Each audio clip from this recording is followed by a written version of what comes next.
जय हिंद।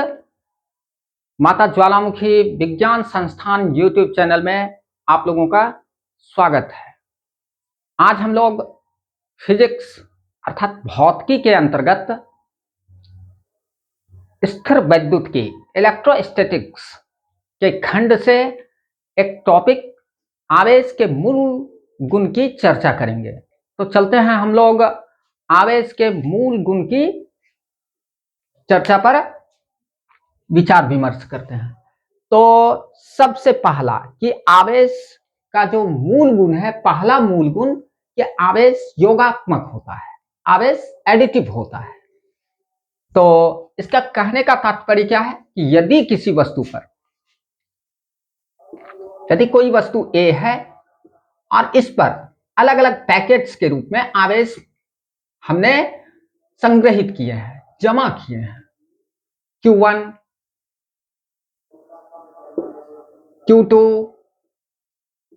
Q3, इस तरीके से कंटिन्यूअस Qn चार्जेस एक वस्तु पर मौजूद है। तो अब इस वस्तु का यदि हम कुल आवेश ज्ञात करना चाहें तो हम इन छोटे छोटे आवेश के खंडों को क्या कर सकते हैं, बीजगणितीय रूप में योग प्राप्त कर सकते हैं। इसलिए आवेश का पहला मूल गुण कि आवेश योगात्मक होता है, यानी चार्ज आर एडिटिव।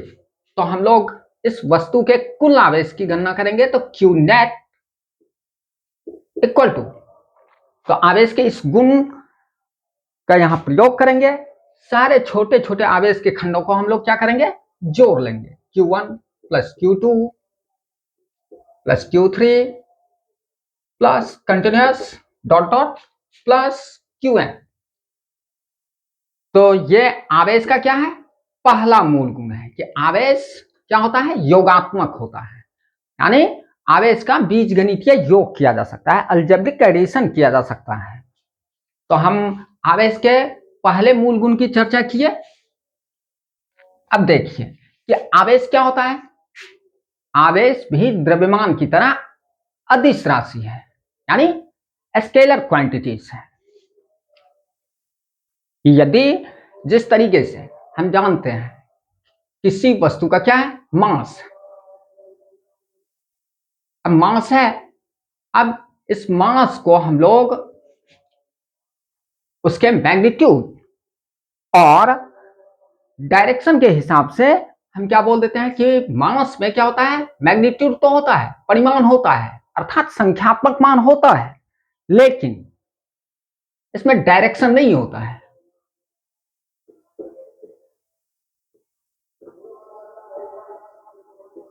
मैग्नीट्यूड है और डायरेक्शन नहीं है, दिशा नहीं है।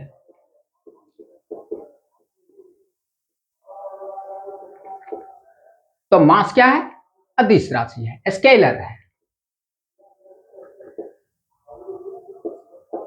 Scalar quantity.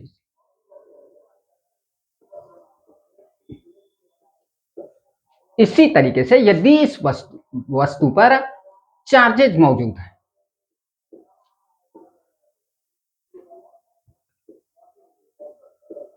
चार्ज है, तो चार्ज का भी केवल परिमाण होता है, मैग्नीट्यूड होता है, अर्थात चार्ज का केवल संख्यात्मक मान है, लेकिन चार्ज में भी डायरेक्शन मौजूद नहीं रहता है। इसलिए चार्ज भी कौन सी राशि है, अदिश राशि है, स्केलर है। तो अब हम देखते हैं कि यदि द्रव्यमान और चार्ज में तुलनात्मक अध्ययन करते हैं कि मासेस जो होता है, मास हमेशा पॉजिटिव होता है, धनात्मक होता है। किसी भी वस्तु का द्रव्यमान यदि होगा, या तो वस्तु द्रव्यमानहीन हो सकता है, या यदि द्रव्यमान होगा तो वो हमेशा पॉजिटिव होगा। लेकिन चार्जेस क्या होते हैं, चार्ज दोनों प्रॉपर्टी में रहते हैं। वे चार्ज धनात्मक भी हो सकते हैं और चार्ज ऋणात्मक भी हो सकते हैं। तो चार्ज क्या पॉजिटिव और निगेटिव दोनों अवस्था में हमें प्राप्त होता है। तो इस तरीके से मास और चार्ज में एक अंतर दिखता है कि मास हमेशा क्या होता है, पॉजिटिव होता है, धनात्मक होता है, और चार्ज धनात्मक भी हो सकता है और ऋणात्मक भी हो सकता है। अब देखिए आवेश का जो दूसरा मूल गुण है, आवेश का दूसरा मूल गुण क्या है कि आवेश संरक्षित होता है, चार्ज कंजर्व्ड होता है। तो इसके आवेश के संरक्षण के सिद्धांत में हमने एग्जांपल्स देखा था, अभी भी फिर से हमने लिख दिया है।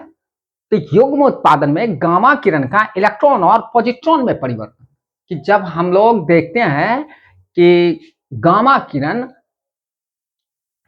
अति उच्च ऊर्जा युक्त गामा किरण क्या होता है, परिवर्तित हो जाता है किसमें, इलेक्ट्रॉन और पॉजिट्रॉन में। तो अब देखिए कि गामा किरण के इलेक्ट्रॉन और पॉजिट्रॉन में रूपांतरित होने के बाद आवेश और गामा किरण में आवेश, तो यहां इलेक्ट्रॉन ऋण आवेश है और पॉजिट्रॉन धन आवेश। तो इन दोनों का यदि बीजगणितीय योग किया जाए तो यह चार्जलेस हो जाता है, आवेश शून्य। इलेक्ट्रॉन और पॉजिट्रॉन के चार्ज को यदि हम क्या कर सकते हैं, जोड़ कर देख सकते हैं। तो जैसे जोड़ेंगे तो वह चार्ज क्या हो जाएगा, जीरो। और गामा किरण पर जब हम देखते हैं तो उधर भी चार्ज क्या है, जीरो, आवेश का मान शून्य। इस तरीके से आवेश क्या रहता है, संरक्षित रहता है। आवेश का दूसरा मूल गुण क्या, आवेश संरक्षित है। अब यदि इसके बाद की बात करें, दूसरा एग्जांपल लें,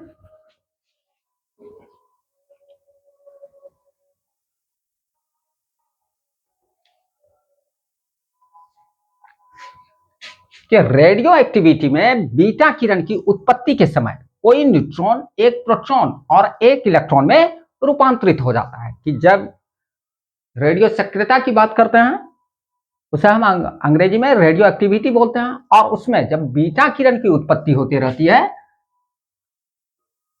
तो बीटा किरण की उत्पत्ति के समय कोई न्यूट्रॉन, उससे निकलने वाला जो न्यूट्रॉन कण होता है, एक प्रोटॉन और एक इलेक्ट्रॉन में रूपांतरित हो जाता है। एक कण इलेक्ट्रॉन के रूप में और दूसरा प्रोटॉन के रूप में। अब देखिए इलेक्ट्रॉन पर जितना निगेटिव चार्ज, प्रोटॉन पर उतना ही पॉजिटिव चार्ज।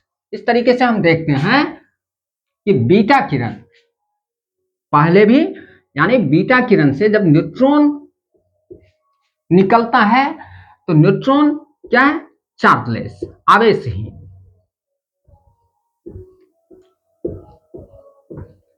और यदि हम लोग इलेक्ट्रॉन और पॉजिट्रॉन के आवेश को योगात्मक रूप में देखें तो इस समय इलेक्ट्रॉन और प्रोटॉन के आवेश के योगात्मक रूप का मान भी क्या होगा, चार्जलेस।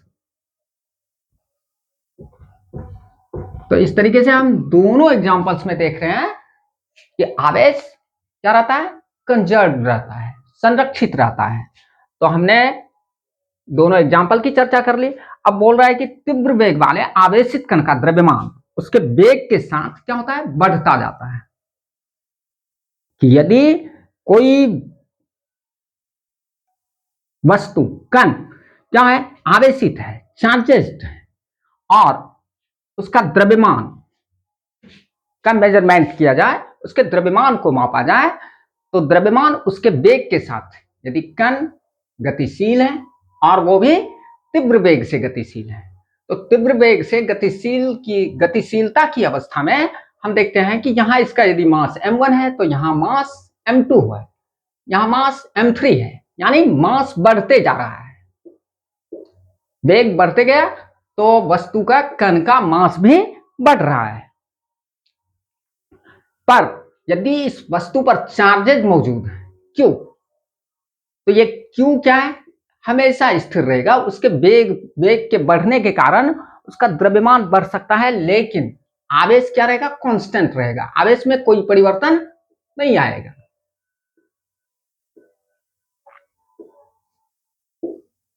तीव्र वेग से गतिशील वस्तु का द्रव्यमान क्या होते जाता है, इंक्रीज होते जाता है, लेकिन उसके चार्जेज में कोई परिवर्तन नहीं आता है। चार्ज वेग के अनुरूप चार्ज में कोई परिवर्तन नहीं आता है।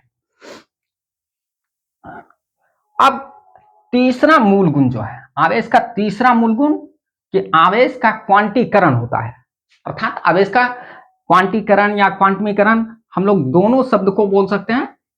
तो आवेश का क्वांटमीकरण होता है कि तीसरा मूल गुण आवेश का क्या है, आवेश क्वांटीकृत होता है क्या, और यदि उसकी गणना करें तो Q equal to plus minus N E, जहां एन क्या है, पूर्णांक गुणज है किसका, तो इलेक्ट्रॉन का। क्योंकि यदि हम धन आवेश या ऋण आवेश सामान्य रूप से जब हम लोग आवेश के एक वस्तु से दूसरे वस्तु पर स्थानांतरण की प्रक्रिया को करवा के देखते हैं, तो उस स्थिति में एक वस्तु धनावेशित हो जाती है। तो धनावेशित वस्तु को धनावेशित करने के लिए भी क्या है, रिस्पॉन्सिबल कौन होता है, इलेक्ट्रॉन। और किसी वस्तु को ऋणावेशित करने के लिए भी रिस्पॉन्सिबल कौन होता है, इलेक्ट्रॉन। कि जिस वस्तु से इलेक्ट्रॉन निकलकर दूसरी वस्तु पर चला जाता है, तो उस वस्तु के परमाणु में इलेक्ट्रॉन की संख्या अधिक हो जाती है और प्रोटॉन की संख्या कम। यदि ये वस्तु बी है और ये वस्तु ए है, वस्तु ए से इलेक्ट्रॉन निकलकर वस्तु बी पर आया। अब यदि वस्तु ए के परमाणु को देखें तो वस्तु ए के परमाणु में प्रोटॉन की संख्या अधिक हो गई और इलेक्ट्रॉन की संख्या कम रह गई, जिसकी वजह से वस्तु ए क्या हो गया, धनावेशित हो गया। लेकिन इसके लिए भी वस्तु ए के धनावेशित होने के लिए भी रिस्पॉन्सिबल कौन है, इलेक्ट्रॉन।